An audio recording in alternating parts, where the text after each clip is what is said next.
오늘 시편 146편의 말씀은 시편 146편 오늘 말씀부터 150편 마지막까지 할렐루야 시편이라고 부르는 이 시편의 첫 장입니다. 이 시편의 말씀은 포로기 이후에 이스라엘 백성들이 바벨론에서 귀환한 뒤에 하나님께서 어떻게 이 백성을 우리의 삶을 지키시고 보호하시고 돌보시며 여기까지 인도하셨는가에 대한 믿음의 고백을 담아내고 있습니다. 버려진 줄 알았습니다. 잊혀진 줄 알았습니다. 아니, 소망이 없는 것을 확인하며 살았습니다. 그런데 하나님께서 그 백성을 약속된 기한에 이르러 다시금 고향 땅으로 돌아오게 하셨습니다. 그 하나님을 향한 신뢰와 그 하나님께 행하신 놀라운 일들을 찬양하는 그 이야기가 오늘 시편 146편의 말씀입니다. 동일한 경험을 한 이 믿음의 공동체, 이스라엘 백성들이 그들의 중심을 담아 노래하고 있는 내용이 바로 이 시편 146편의 말씀입니다. 특별히 사람이나 권력자들이나 어떤 인생을 바라보면서 기대하지 말고 오직 하나님만이 진정한 나의 도움이요 나의 소망이 되신다라는 것들을 고백하면서 살아가는 것이 믿음 안에 있다는 것이다 라는 것을 우리에게 보여주지요. 하나님께서는 가난한 자, 억눌린 자, 그리고 고아와 과부를 돌보십니다. 그 연약함 중에 있는 그 누군가를 회복시켜 주시며 일으켜 주시는 분이 하나님이시라는 사실이, 저와 여러분이 그 하나님의 돌보심 가운데 속해 있습니다.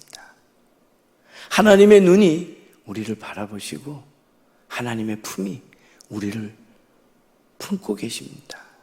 그 돌보심의 은혜를 알고 오늘 고향 땅으로 돌아와 하나님이 누구신지 하나님의 행하신 일들을 크게 인정하며 자랑하고 있는 이스라엘 백성처럼 오늘 시작되는 이 8월을 살면서 하나님의 그 붙잡아 주시는 은혜를 우리가 경험하며 삽니다라는 믿음의 고백을 하루하루 쌓아가는 저와 여러분 되기를 간절히 소망합니다. 첫 번째 오늘 우리에게 주시는 말씀은 사람을 의지하지 말고 오직 하나님만 의지하라 라는 하나님의 말씀입니다. 오늘 본문의 3절입니다. 한 목소리로 같이 읽어보도록 하겠습니다. 귀인들을 의지하지 말며 도울 힘이 없는 인생도 의지하지 말지니. 아멘. 인생은 분명 한계가 있다라는 겁니다. 권력자도 권세자도 그 호흡이 닿으면 그들을 통해 이루고자 하는 모든 계획이 그 순간 다 멈추고 맙니다. 인간의 도움은 그만큼 제한적이라는 거죠. 그런데 우리는 눈에 보이고 귀에 들리는 소식에 빠릅니다. 그 사람 가까이 가면 될 것 같습니다. 그 사람이 속한 그룹 안에 들어가면 안전할 것 같습니다. 그래서 줄을 대보기도 하고 손을 내밀어 보기도 하고 굽심거려 보기도 하고.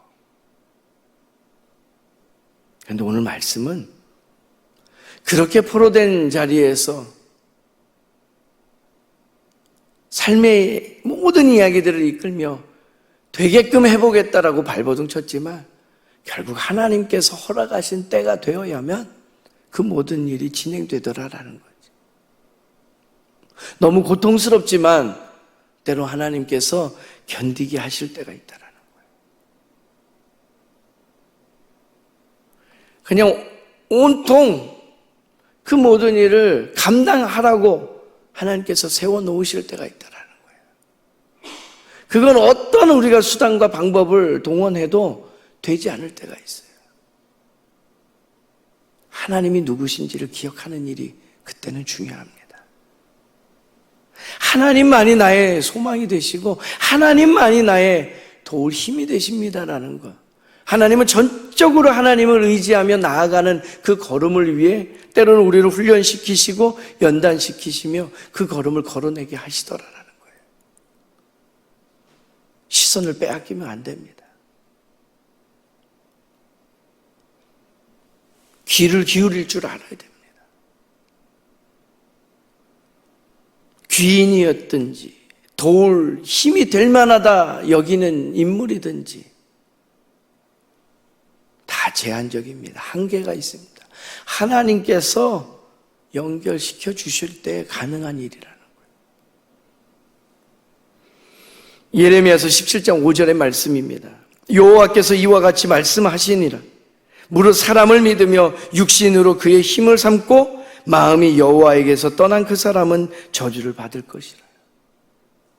하나님께서 가장 싫어하시는 것이 하나님 외에 누군가가 있다라고 여기며 중심에 모셔야 할 하나님의 자리에 다른 어떤 것을 놓았을 때에 하나님 진노하시더라라는 거죠.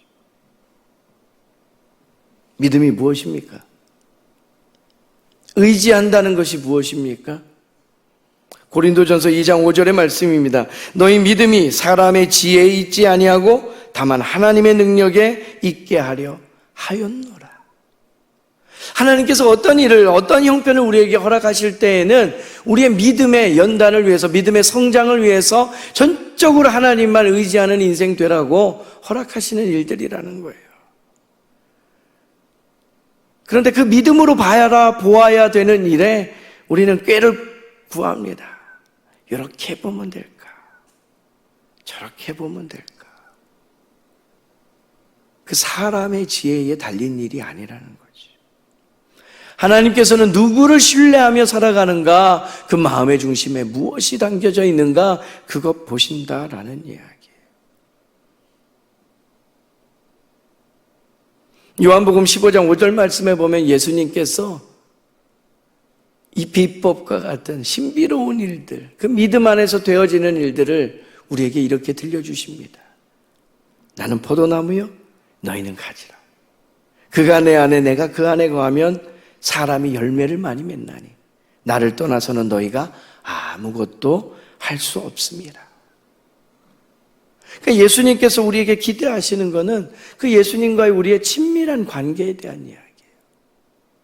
우리는 형편을 보고 상황을 보면서 물에 빠져가는지 내가 늪에 빠져서 허덕이는지에 당황하고 헐떡이지만 주님께서는 그 모든 환경에 대한 이야기가 아니라 그래서 너 지금 나와 연결되어져 있니? 나를 바라보며 살아가고 있니?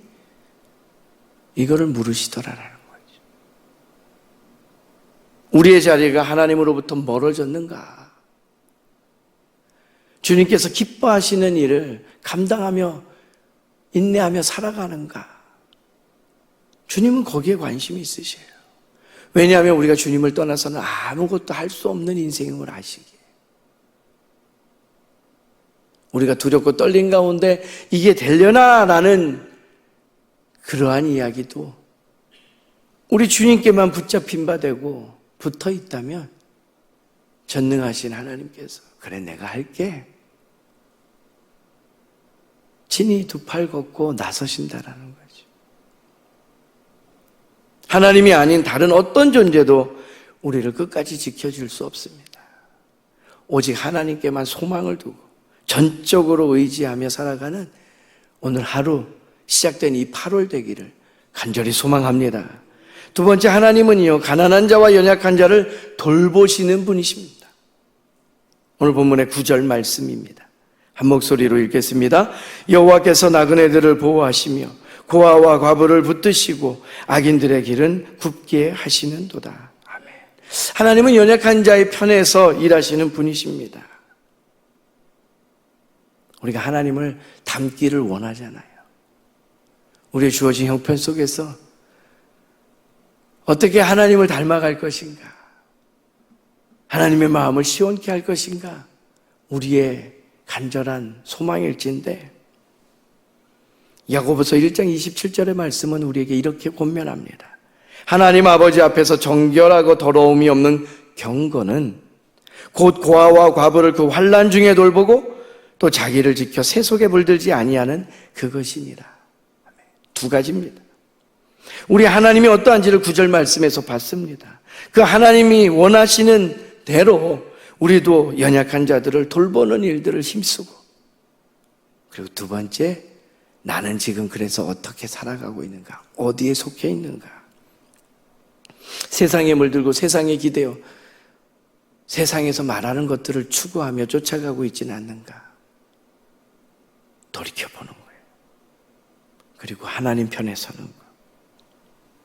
하나님께서 약한 자의 눈물을 닦아주시고 예수님께서 가난하고 소외된 자들에게 친히 다가오셨던 그 걸음을 걸어내며 우리 또한 그 마음에 누군가를 돌보고 할 수 있는 선을 행하고 베풀고 나누고 우리 하나님을 자랑하며 살아가는 복된 인생 되기를 간절히 소망합니다.